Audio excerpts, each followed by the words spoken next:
la versión múltiple, ¿sí? Días pasados ya vimos la versión simple. Este es el resumen de la versión múltiple. Bien, entonces nada más para precisar dónde estamos. Recuerden que estamos en los métodos multivariantes de interdependencia, es decir, nos interesan las relaciones de dependencia entre todas las variables y no de una en particular. Y el caso que estamos mirando corresponde a los datos no métricos, ¿cierto? Es decir, variables cualitativas que pueden estar en escalas nominales u ordinales. ¿De acuerdo? Bien, entonces simplemente recordar los dos grandes objetivos que tiene el análisis factorial de correspondencia, y es que podemos estudiar la asociación entre distintas categorías de la variable que entró por fila o la variable que entra por columna, o también podemos estudiar la asociación entre categorías, ¿cierto?, de las filas y de las columnas, es decir, ahora ya podemos entre las distintas variables, por un lado, o entre las categorías de una misma variable. ¿De acuerdo? Bien, entonces claramente en el caso múltiple, la situación ahora ya no es una tabla de contingencia, ¿cierto?, donde una variable entraba por fila y una por columna. Ahora tenemos múltiples tablas de contingencia. Entonces vamos a pasar muy por encima sobre las explicaciones más formales, teóricas, pero para que nos den un poco de sustento y que podamos explicarnos un poco mejor los resultados, y luego ya iremos al ejemplo. Todo parte con la tabla disyuntiva que se llama completa, que es una tabla que registra la presencia o ausencia de las categorías de todas las variables que se están registrando. Recuerden que estamos con múltiples variables que pueden tener distintas categorías, ¿cierto? Pero todas son variables categóricas. Por lo tanto, ocurre una sola de todas las posibles alternativas de respuesta. Entonces, esta tabla disyuntiva va de alguna manera registrando esto, ausencia, presencia. En paralelo les voy a ir mostrando el ejemplo que tenemos para que podamos ir viendo el desarrollo. Entonces, un ejemplo muy pequeñito. Vemos aquí 10 trabajadores a los que se les han medido tres variables, ¿no? El género, los años que están categorizados y el nivel de ingresos que también están categorizados. Por lo tanto, a la tabla que yo me refiero, la tabla disyuntiva, es esta. Es decir, primer individuo, ¿cierto? ¿Cómo lo registra esta tabla disyuntiva? El género tiene dos opciones. Uno, en este caso recibe 1 mujer, porque ella es mujer, y hombre recibe 0 porque no se da esta categoría. Años tiene 5 categorías, y como la mujer, el individuo número 1, está en la categoría 5 de años, pues es la que tiene el 1, la presencia, y las demás ausencia. Y en el caso de los ingresos, que son 3 categorías, como ella tiene nivel de ingresos medio, medio es la que registra la presencia y las otras dos ausencias. ¿De acuerdo? Entonces esta tabla disyuntiva registra todas las variables, ¿cierto?, de esta manera. Por lo tanto, de cada una de las distintas variables nosotros vamos a tener el registro de la ocurrencia. Entonces, a partir de esta tabla disyuntiva completa, uno calcula lo que se llama la matriz de Bird. ¿Sí? Esta matriz de Bird, ¿cierto?, se obtiene de la siguiente manera. Tenemos la tabla disyuntiva y hacemos z', es decir, la disyuntiva traspuesta por z, y se obtiene lo que llamamos la matriz de Bird. Esto es el equivalente a el cálculo de la matriz de correlaciones que hacíamos en el caso de las variables métricas, ¿sí?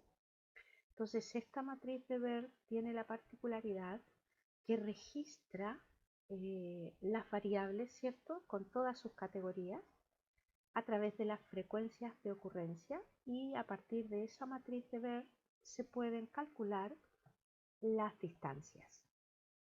¿sí? En el ejemplo entonces, se fijan, tenemos una matriz cuadrada, ¿cierto? Donde están en las filas las mismas variables con sus categorías que en aquí las filas, perdón, y aquí en las columnas las mismas variables con sus respectivas categorías. Es decir, si nosotros sumáramos, ¿cierto? A través de las filas y a través de las columnas, el resultado es el mismo.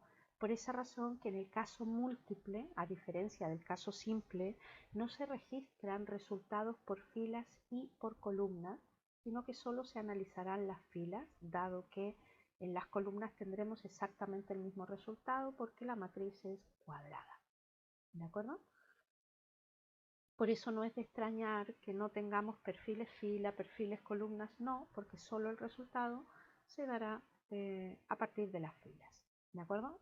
Entonces, esta matriz de BERT es la que finalmente permite obtener las distancias, calcular las distancias que hay, ¿cierto?, entre cada categoría y su centro de gravedad. Ahora, a partir de allí se calculan las puntuaciones, ¿cierto?, para posicionar cada categoría luego en la gráfica, ¿sí? Volvamos entonces al planteamiento de nuestro problema.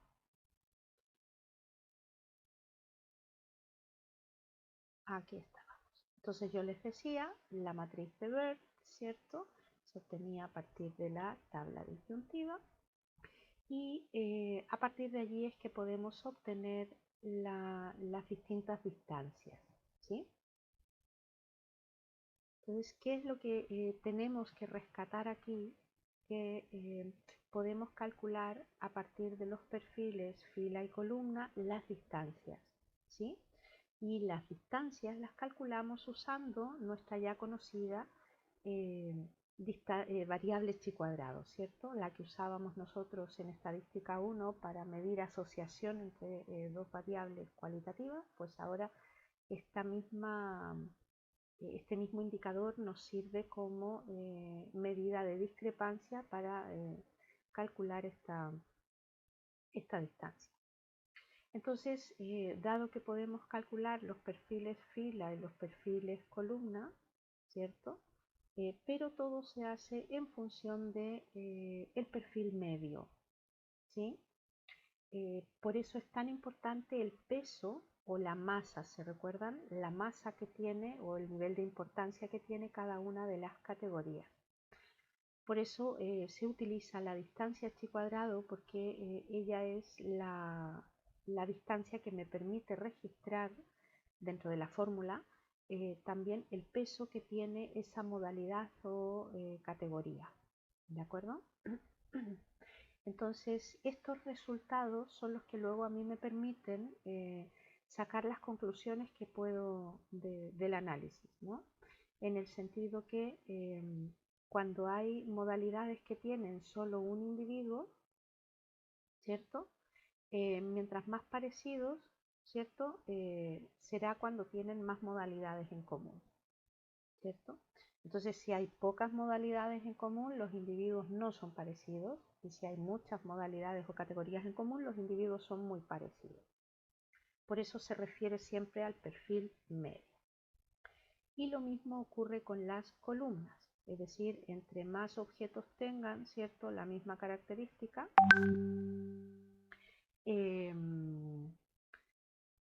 más parecido tendrán y por lo tanto la distancia, ¿cierto?, va a ser mayor.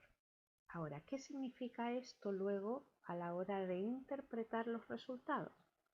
Que si tenemos dos modalidades escogidas por los mismos individuos, esas modalidades van a coincidir, ¿no?, en el mismo punto. Por lo tanto, si dos individuos son cercanos, siempre y cuando escojan ellos las mismas categorías o modalidades. ¿De acuerdo? Lo otro que también se concluye es que si hay modalidades con poca frecuencia, con pocos individuos, estas modalidades van a estar muy alejadas del centro de gravedad. ¿Cómo lo sabemos?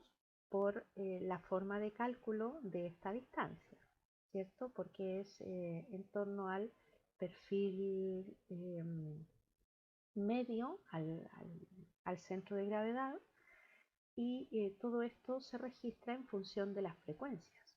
Por lo tanto, si la frecuencia es pequeña, entonces la distancia va a ser muy grande y va a estar alejada de ese centro de gravedad.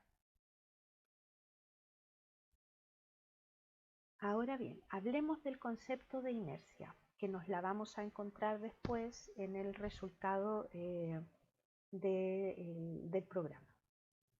La inercia como concepto equivale a la dispersión que vemos en el caso métrico, ¿sí? Es decir, la inercia es esa distancia que hay entre cada categoría y el centro de gravedad, ¿sí? Por lo tanto, lo que está midiendo la inercia de alguna manera es la dispersión, ¿cierto?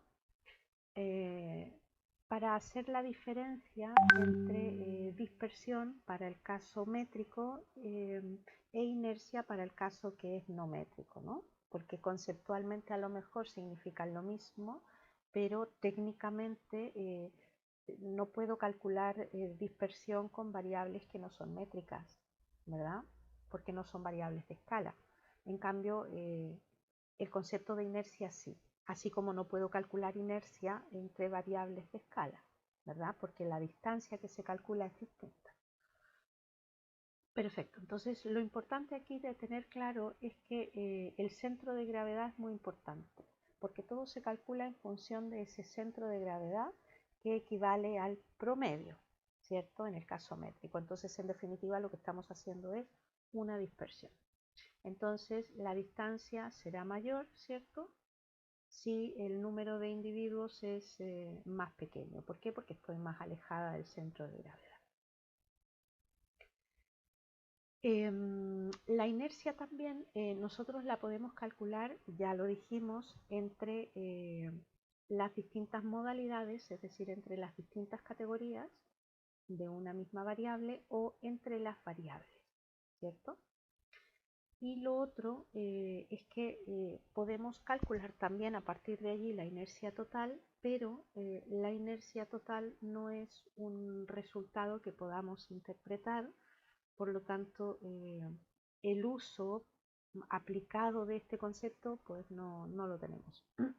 ¿Sí? Porque es como la varianza, ¿no? Que en el caso métrico no la podemos interpretar, pero a través de ella podemos obtener la desviación típica. Aquí nos pasa un poco lo mismo.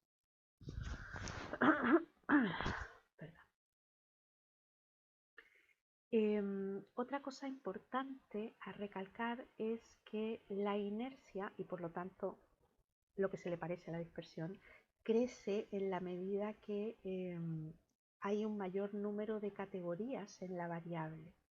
¿De acuerdo? Por eso que uno procura no incorporar variables que tengan demasiadas categorías.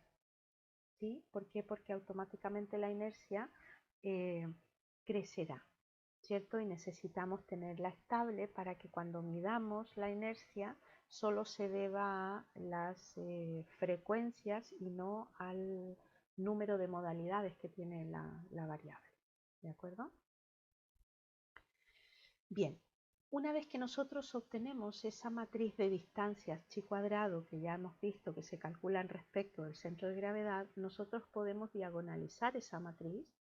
No le hagan caso a la nomenclatura, pero es la parte formal. Se diagonaliza la matriz para obtener los valores propios. ¿De acuerdo? Entonces, estos valores propios son los que después van a cargar con la información que definitivamente después nosotros transformamos en porcentajes de varianza explicada. ¿De acuerdo? Es decir, el procedimiento es muy similar al caso métrico, con la única diferencia que aquí trabajamos con una matriz de distancias chi cuadrado que recoge la distancia o la inercia, ¿cierto?, entre las distintas categorías y el centro de gravedad. ¿Qué vamos a poder concluir a partir de aquí? Que cuando dos individuos se parezcan, ¿cierto?, es porque tienen más o menos las mismas modalidades o categorías seleccionadas, ¿cierto? Es decir, para que se parezcan tienen que haber elegido más o menos las mismas categorías. Por eso que después cuando encontremos dos individuos en un lugar similar, significa que ellos opinan lo mismo. Vamos a poder hacer esa extrapolación, ¿sí? Luego, cuando tenemos cercanía de dos modalidades, ¿cierto? De variables diferentes, podemos establecer esa asociación entre las categorías de dos o más variables distintas, ¿de acuerdo? Es decir, si hay dos modalidades de dos variables distintas que están muy cerca, quiere decir que han sido elegidas o seleccionadas más o menos por el mismo conjunto de individuos, ¿sí? Y por los mismos motivos. Por lo tanto, también vamos a poder establecer asociación entre categorías de distintas variables. Y de la misma manera podemos establecer la cercanía entre las modalidades de una misma variable, ¿de acuerdo? ¿Por qué? Porque si hay dos categorías que están cercanas es porque han sido seleccionadas, ¿cierto? Por los individuos por sus características similares. ¿De acuerdo? Perfecto. Una precisión más antes de irnos al caso práctico.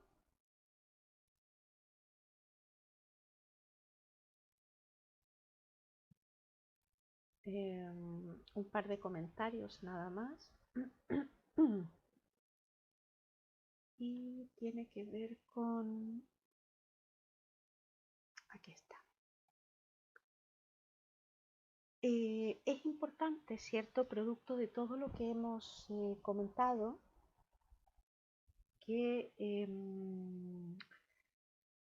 producto de la inercia, ¿cierto? Que se debe a una modalidad o a una categoría, esta va a aumentar, ¿cierto? En la medida que haya una menor cantidad de individuos en esa categoría, ¿vale?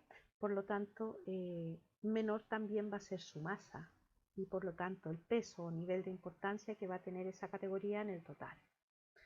Esto motiva a que haya que tener muchísimo cuidado, por eso está resaltado en celeste con letras muy grandes, a que tengamos modalidades o categorías con frecuencias muy pequeñas. Es decir, cuando yo tengo una categoría o una modalidad con un número muy reducido de respuestas, es preferible fusionarla con otra categoría, pero no dejarla así. De hecho, hay algunos programas, y el SPSS también lo hace, que elimina las categorías o modalidades que tienen respuestas inferiores a un determinado porcentaje. La mayoría un 2%. En el caso del SPSS nos indica enseguida cuando las frecuencias son inferiores a 5. ¿Sí? En ese caso, esa categoría no la considera. Entonces, tener cuidado con aquello.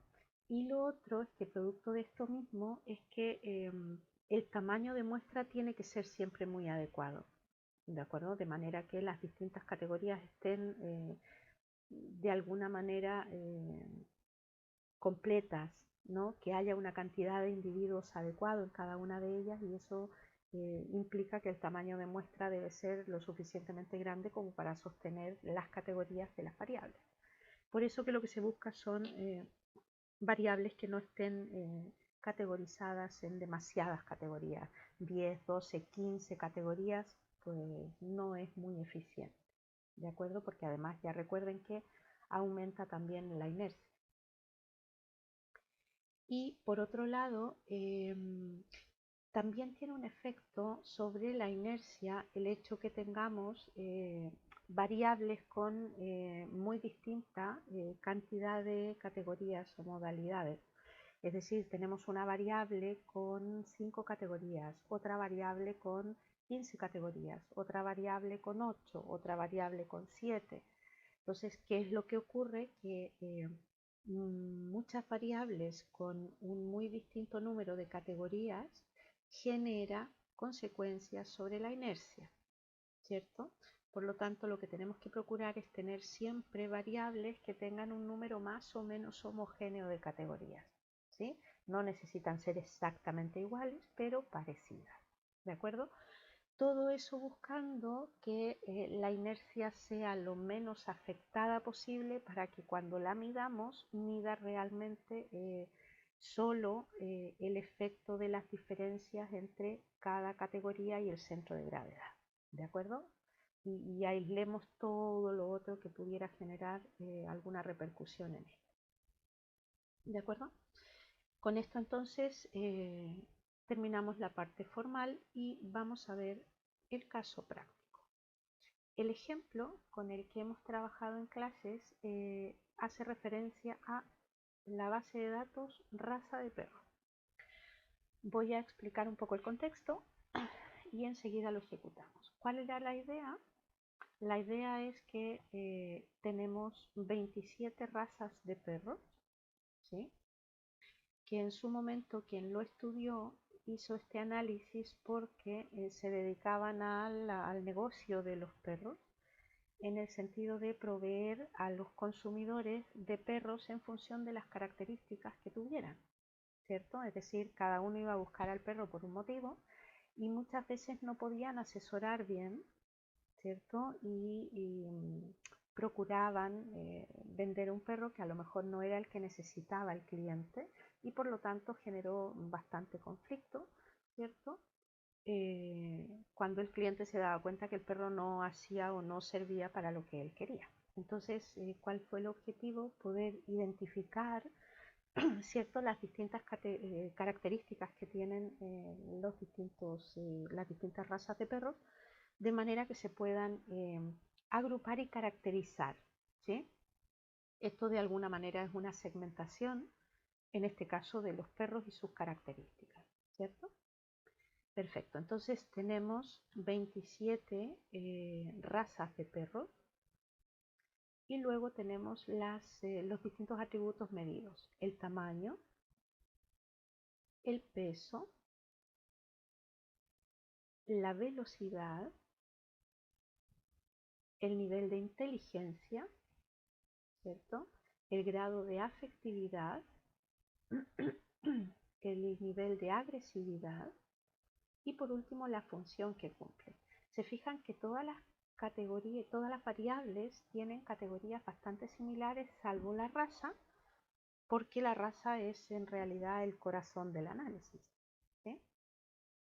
Bien, todo comienza, recuerden, con ojalá un análisis de fiabilidad, ¿cierto?, del cuestionario que uno está utilizando. En este caso, como no hay una escala previa o un cuestionario especial en particular que recoja otras variables, sino que simplemente es una caracterización, no hace falta, ¿sí? Pero lo ideal es que siempre partamos con el análisis de fiabilidad. Entonces, vamos a hacer un análisis, reducción de la dimensión. Recuerden que siguen siendo metodologías factoriales cuyo objetivo es reducir las dimensiones originales a un número más pequeño con la mínima pérdida de información. Entonces, este análisis de correspondencias múltiples claramente no lo puedo hacer en la opción análisis de correspondencias porque solo me permite trabajar con dos variables y yo en este caso tengo 8. ¿De acuerdo? Entonces, ¿dónde la vamos a encontrar? La vamos a encontrar en reducción de la dimensión, escalamiento óptimo. El escalamiento óptimo es una metodología cuyo caso particular para un solo conjunto de datos corresponde al análisis de correspondencias múltiples. Por lo tanto, aparece por defecto, donde todas las variables son cualitativas múltiples, digamos. Aparece aquí nominales, pero igualmente me permite trabajar con variables ordinales. Y lo importante aquí es que es un solo conjunto de datos, porque si hubiera más de uno, ya pueden ver, nos vamos a otra técnica. Entonces, un solo conjunto de datos y corresponderá al análisis de correspondencias múltiples. Vamos a dar a definir y vamos a pasar todas nuestras variables. ¿Sí? La primera opción, la primera ventana, discretizar, nos dice que si no hemos categorizado alguna variable, ¿cierto? Y está en forma de escala, podríamos categorizarla aquí. Lo ideal es traerlas ya categorizadas porque nos permite hacer los análisis descriptivos adecuados, ¿cierto? Antes de la categorización, en cambio aquí es sin grandes explicaciones. En la ventana perdidos, ¿sí? Nosotros podríamos indicar otro tipo de variables como las variables suplementarias, que son variables que no intervienen en el proceso de construcción de esa matriz de distancias de la que hablamos, pero sí me permite mejorar el análisis, ¿sí? Nosotros no vamos a usar variables suplementarias. Lo otro que aquí aparece es que si hubieran datos perdidos, nosotros le estamos diciendo que los excluya, ¿cierto? Y que si encuentra alguno, podemos pedirle que lo reemplace por la moda, que para el caso de las variables categóricas es la medida numérica de resumen más adecuada, ¿verdad? Pero como digo, no vamos a analizar los casos perdidos porque la base de datos se supone que ha sido depurada y ya revisada previamente. ¿De acuerdo? Luego en las opciones tampoco debemos registrar nada. Están los detalles más teóricos técnicos. Se supone que me permite hacer un máximo de 100 iteraciones, pero la convergencia se produce antes, ¿sí? Recuerden que como es un método factorial, lo hace repetidas veces hasta que se estabiliza el resultado. Y aquí vienen los resultados, que es lo que nosotros esperamos y en donde debemos especificar qué queremos, ¿cierto? Vamos a pasar todas las variables para que nos entregue las cuantificaciones y contribuciones de las categorías, ¿sí? Ahora explicamos a lo que se refiere cada uno. También es posible que pidan un análisis descriptivo básico. Lo voy a pedir para que vean simplemente el resultado. Damos a continuar. Y aquí viene la otra parte importante de este análisis, que son las gráficas. Y en particular las que se refieren a las variables. Recuerden que los objetos, que en este caso serían los individuos, no nos interesan las variables y sus categorías. Entonces pasaremos todas las variables para que me haga un gráfico por categorías y este es el que nos interesa, todas las categorías juntas, ¿sí? Este es el gráfico más importante. Yo diría que mucha gente que aplica estas metodologías solo les interesa este gráfico, pero claro, hay hartas cosas más que analizar que solo este gráfico de categorías conjuntas.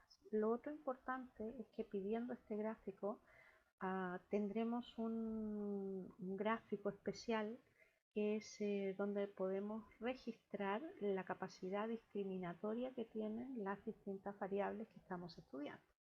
No se olviden que nuestro gran objetivo es segmentar y por lo tanto necesitamos separar a los individuos, discriminarlos, ¿no? En el buen sentido, poder separarlos en grupos.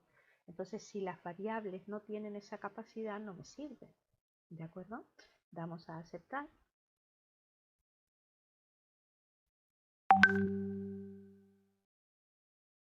Y tendremos el resultado.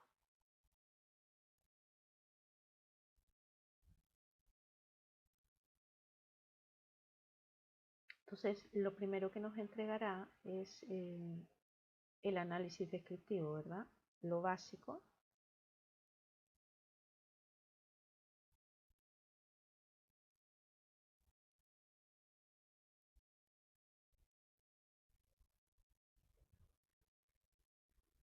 Ahí viene.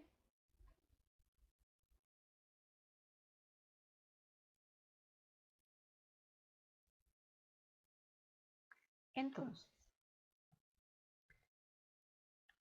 vamos desde el principio. Entonces, lo primero que hace es entregarnos, bueno, el número de casos. Decir de entrada que el número de casos que tenemos es muy pequeño, ¿de acuerdo?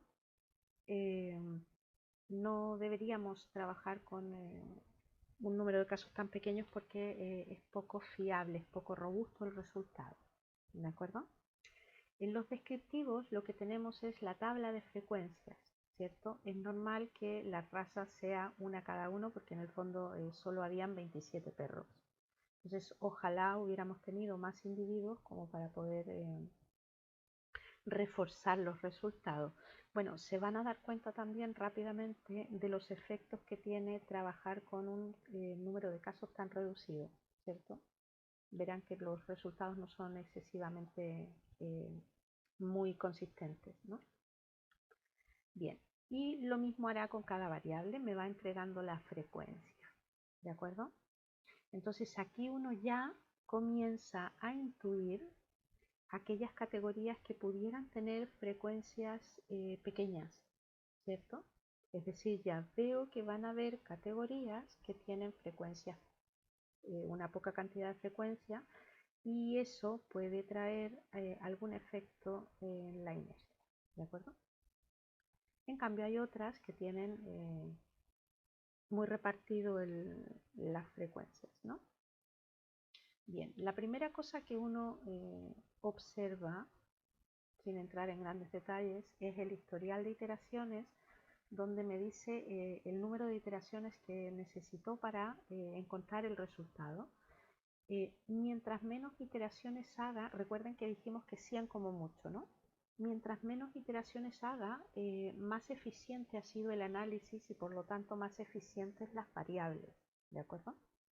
Lo otro que también uno intuye son los resultados de la varianza explicada, ¿cierto? A consecuencia de la varianza perdida. Es decir, yo lo que procuraría es que siempre tengamos una cantidad de varianza explicada que sea mayor que la cantidad de varianza perdida, ¿no? Entonces aquí ya nos damos cuenta, al menos, que explicamos tanto como lo que perdemos, ¿no? Pero no perdemos más de lo que explicamos. Esta primera tabla resumen nos trae las dos dimensiones en las que pedimos nosotros el resultado. Recuerden que lo pedimos en una gráfica de 2 dimensiones y tiene la particularidad que nos calcula el alfa de Cronbach para cada dimensión. Entonces, a través de este indicador podemos ver el grado de consistencia que tiene esa dimensión. La interpretación del alfa de Cronbach, la misma que hemos visto, ¿no? Antes. Lo ideal es que sea entre 0,8 y 0,9, porque va a ser mucho más consistente esa dimensión y por lo tanto va a ser mucho más fácil explicarla. Y 0,7 solamente es un valor mínimo y por debajo de 0,7 claramente el grado de consistencia de la dimensión sería mediocre y por lo tanto el análisis que surja de allí también será mediocre, ¿no? Entonces en este caso tenemos niveles de consistencia bastante adecuados. Producto de ello, aquí tenemos entonces el cálculo de los autovalores. Ya vimos cómo se calculaban, o por lo menos en términos muy generales. Entonces la primera dimensión carga, ¿cierto?, con un autovalor de 4,65 y la segunda dimensión con uno de 3,5. ¿Qué significa esto? Que podemos calcular el porcentaje, ¿cierto?, de varianza explicada a través de la inercia. Entonces aquí está la famosa inercia asociada a cada una de las dimensiones. Recuerden entonces que esta inercia no es más que la distancia que hay, ¿cierto?, entre ese perfil y el perfil promedio, y que de alguna manera nos dice el grado de dispersión, ¿verdad?, que tenemos. Ahora, asociado a eso, podemos calcular el porcentaje de varianza que podemos explicar con cada una de las dos dimensiones, ¿sí? Claramente, la dimensión 1 explica bastante más que la dimensión 2. La dimensión 2 solo explica un 44% aproximadamente. a diferencia de la 1 que explica un 58%. Entonces, ¿qué es lo que va a ocurrir? Nosotros ya intuimos que la primera dimensión, ¿cierto?, va a ser mucho más fácil de utilizarla para discriminar a los grupos, para segmentar a los perros, y la dimensión 2 va a costar un poquito más, ¿de acuerdo? Luego viene la tabla de cuantificaciones. En esta tabla de cuantificaciones vienen, bueno, la frecuencia y las coordenadas de centroide. ¿Qué significa esto? Que vienen las coordenadas con las que finalmente después se grafica cada una de las categorías. ¿De acuerdo? Y ocurre eso para cada una de las variables, ¿sí? Ahora yo les explicaré a dónde van estas coordenadas. Entonces tenemos una para cada una. Vamos a ver, por ejemplo, el tamaño. ¿De acuerdo? Miremos el tamaño. ¿Cómo logro yo hacer la gráfica de estos puntos? Con esta tabla. El tamaño del perro. Vamos a buscar tamaño. Aquí está. Entonces estas coordenadas, estos puntos coordenadas, no son más que las coordenadas de las tres categorías, en este caso, de tamaño del perro, para poder graficarlas respecto de las dos dimensiones en estudio. Entonces, por ejemplo, pequeño, fíjense, está en 1,177 y menos 0,83. ¿De acuerdo? Entonces vamos a la gráfica. En la dimensión 1, 1,18 y en la 2, menos 0,83. ¿Se fijan? Menos 0,83 y 1, ¿cierto? Aquí estamos. No, perdón, era pequeño. 1,17 que estaría aquí en la dimensión 1 y en la dimensión 2 menos 0,8 que estaría por aquí. Entonces, se fijan, aquí está la categoría pequeño. Entonces, cada una de esas coordenadas son las que me van a permitir obtener estos gráficos que se presentan a continuación. No es magia, es simplemente las distancias que hay respecto del centro de gravedad. Recuerden que esto todo lo hemos calculado a partir de la distancia chi cuadrado. Entonces, de aquí podemos empezar a sacar las primeras conclusiones de las que yo les hablaba respecto de la inercia. Por ejemplo, vemos enseguida a categorías de una misma variable que están muy cercanas. Entonces, por ejemplo, estas dos categorías están tan cerca que deberían ser fusionadas, ¿sí? Lo mismo a lo mejor estas dos. En la medida, recuerden que dijimos, si hay dos categorías de una misma variable que están muy cercanas, quiere decir que tienen las mismas, han sido seleccionadas por los mismos motivos y por las mismas personas, por lo tanto, necesariamente se parecen. Entonces, si se parecen, no es necesario tenerlas en categorías distintas, sobre todo cuando hay una variable que tiene muchas categorías. La otra cosa que también podemos distinguir es la cercanía de grupos. Aquí ya vemos una segmentación clara, ¿no? Tenemos aquí un grupo de perros, acá tenemos otro grupo y tal vez aquí un grupo grande o podríamos distinguirlos en dos grupos, ¿no? Entonces claramente vemos cómo se van agrupando en función de las categorías. Yo no conozco demasiado de perros, pero sé que un pequinés y un chihuahua son pequeños, el caniche también, el cocker. ¿Se fijan? Entonces se tienden a agrupar aquí perros pequeños, ¿cierto? San Bernardo, el Bull Mastiff, estos son perros grandes, ¿cierto? Y estos deben ser perros medianos, ¿no? Y bueno, cada uno de estos grupos va a tener sus características, que es lo que vamos a empezar a analizar. Lo mismo aquí. ¿Qué podemos ver? Como las tres categorías están muy separadas, significa que se distinguen perfectamente los perros por tamaño, ¿sí? Si hubiera dos categorías que estuvieran juntas, entonces podríamos decir que los perros no se no se separan, no se dividen por tamaño, pero en este caso queda claro que el tamaño sí que los agrupa, ¿no? Y claramente vamos a poder hacer la asociación por cercanía. Pequeño está en esta zona y en esta zona estaban los perros pequeños. Por lo tanto, claramente cuando veamos todo en su conjunto, pequeño estará en esta posición, ¿verdad? Representando o asociándose con esta raza de perro, ¿verdad? Y lo mismo podemos hacer con cada una de las variables y sus categorías. El grado de afectividad, el nivel de agresividad, vemos que también se separan. Otra cosa importante que hay que observar, que uno puede intuir, recuerden, es la distancia al centro de gravedad. En la medida que estas categorías estén más cercanas al centro de gravedad 0,0, peor representadas están. Mientras más alejadas, mejor representadas están porque había una mayor inercia, ¿verdad? Perfecto. Y aquí tenemos el resumen de todas las categorías en su conjunto. Voy a doble clic para poder ir al editor del gráfico, donde podemos posicionar, ¿cierto?, el centro de gravedad en 0,0, fijan la posición en 0, le dan a aplicar y luego podemos seleccionar también el eje horizontal. Lo posicionamos en 0, aplicar y ya está. Y la otra cosa que podemos hacer es mejorar la representación.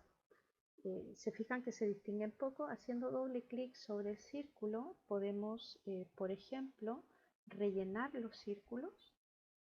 Voy a rellenar este, ¿sí? Pero también podríamos, por ejemplo, este que está en un color amarillo muy poco reconocible, lo vamos a rellenar, pero también lo podemos agrandar, ¿de acuerdo? Lo podemos cambiar de forma, a lo mejor si le ponemos un triángulo y ampliamos su tamaño, ¿cierto? Podría ayudarnos a identificarlo mejor. ¿Se fijan? Entonces, bueno, pueden jugar a mejorar la representación. Lo que queda claro, voy a usar este tamaño del perro, que se recuerdan que era una de las variables que discriminaba muy bien. Bueno, entonces, claramente lo que les decía, se observan aquí este grupo de perros que se caracteriza por, tenemos aquí la función del perro. ¿Para qué lo que es? Y yo diría que esta es uno de los aspectos más importantes para la gente que estaba haciendo este análisis, porque en función de eso es que seleccionas, ¿no?, qué perro puedes indicarle al consumidor que tenga. Entonces, estos perros se caracterizan por ser perros de compañía. Luego tenemos estos otros perros que se caracterizan por la utilidad. Y aquí tenemos un grupo así muy heterogéneo, ¿cierto?, que se utiliza para la caza. ¿De acuerdo?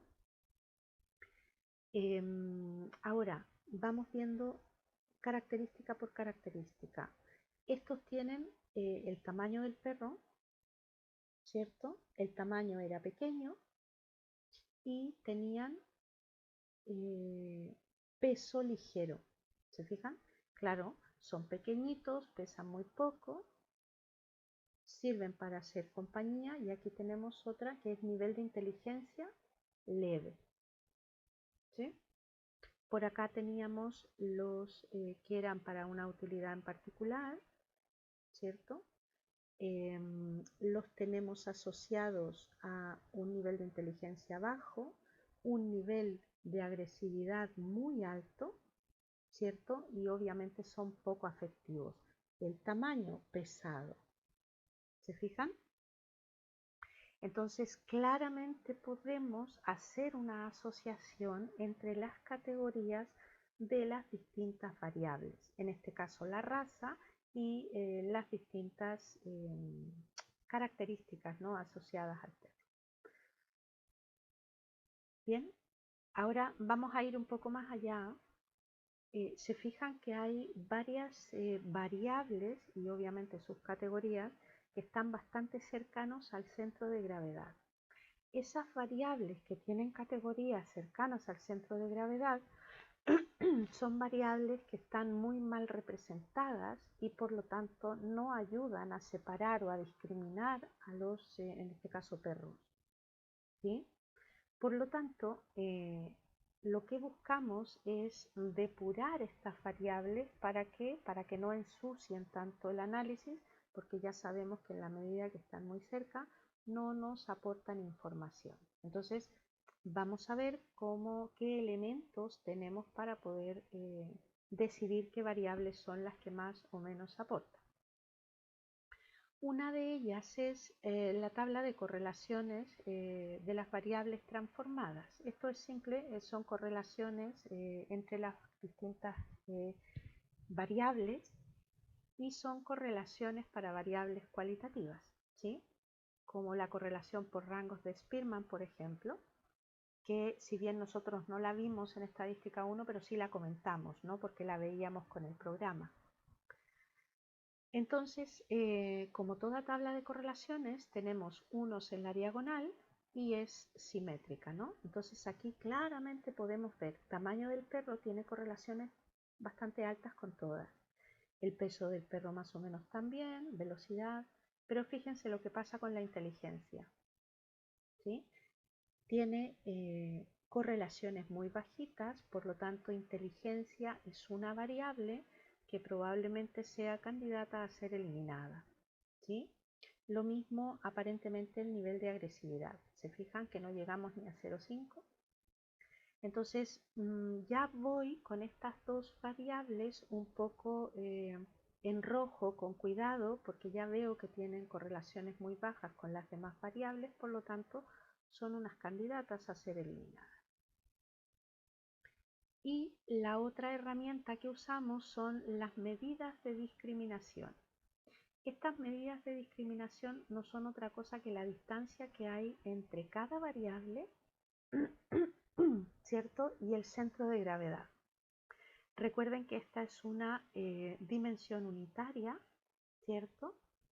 Y en la medida que estábamos más alejados del centro de gravedad, esa variable era más discriminadora, es decir, me permite hacer una separación de los individuos, a diferencia de aquellas que están muy cerca del centro de gravedad.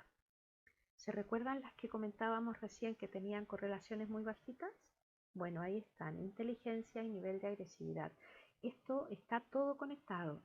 Es decir, no va a ocurrir que tengamos una matriz de correlaciones en que las correlaciones sean muy bajitas y después las tengamos con una medida de discriminación muy lejos del origen, ¿no?, del 0,0. Generalmente tenemos correlaciones más bien bajas, entonces tienen poca capacidad discriminatoria, ¿de acuerdo? Es decir, yo por inteligencia no puedo distinguir a los perros, por nivel de agresividad tampoco. Entonces lo que están haciendo es ensuciar y ustedes ya saben, por el principio de parsimonia, deberíamos eliminarlas. Entonces vamos a proceder a depurar esta base de datos, reducción de la dimensión, escalamiento óptimo, y vamos a eliminar inteligencia. La sugerencia siempre es hacerlo de a una. Si bien es cierto, a veces los cambios no existen, pero en algunas oportunidades eso podría ocurrir. Entonces, si vamos a hacer el análisis nuevamente de las medidas de discriminación, el nivel de agresividad se ha mantenido, no mejora, por lo tanto vamos a eliminar el nivel de agresividad. Volvemos a hacer el procedimiento y quitamos nivel de agresividad.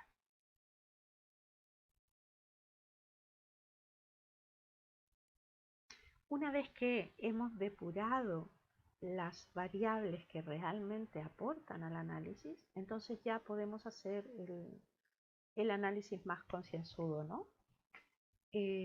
Claramente podemos observar aquí que la raza y el peso del perro son las variables que me van a ayudar a discriminar tanto en la dimensión 2 como en la dimensión 1. ¿Por qué? Porque están en el centro. A diferencia, por ejemplo, del grado de afectividad, el tamaño y la función del perro, que van a ayudar más a discriminar respecto de la dimensión 1, y la velocidad ayudará más a discriminar en la dimensión 2. ¿De acuerdo? En la medida que más cercano estoy a la dimensión, mayor aporte hago para poder discriminar a los individuos respecto de ella. ¿De acuerdo? Entonces ahora ya podemos ir a hacer el análisis más profundo de nuestra segmentación de los perros. Entonces se fijan que está bastante más limpio. Vamos a volver a posicionar el centro de gravedad en 0, 0.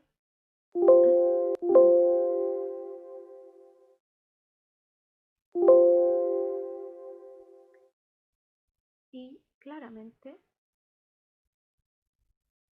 ustedes pueden después mejorar la visión, pero claramente veíamos aquí este grupo de perros que se caracteriza por ser pequeños, ¿cierto? De velocidad leve,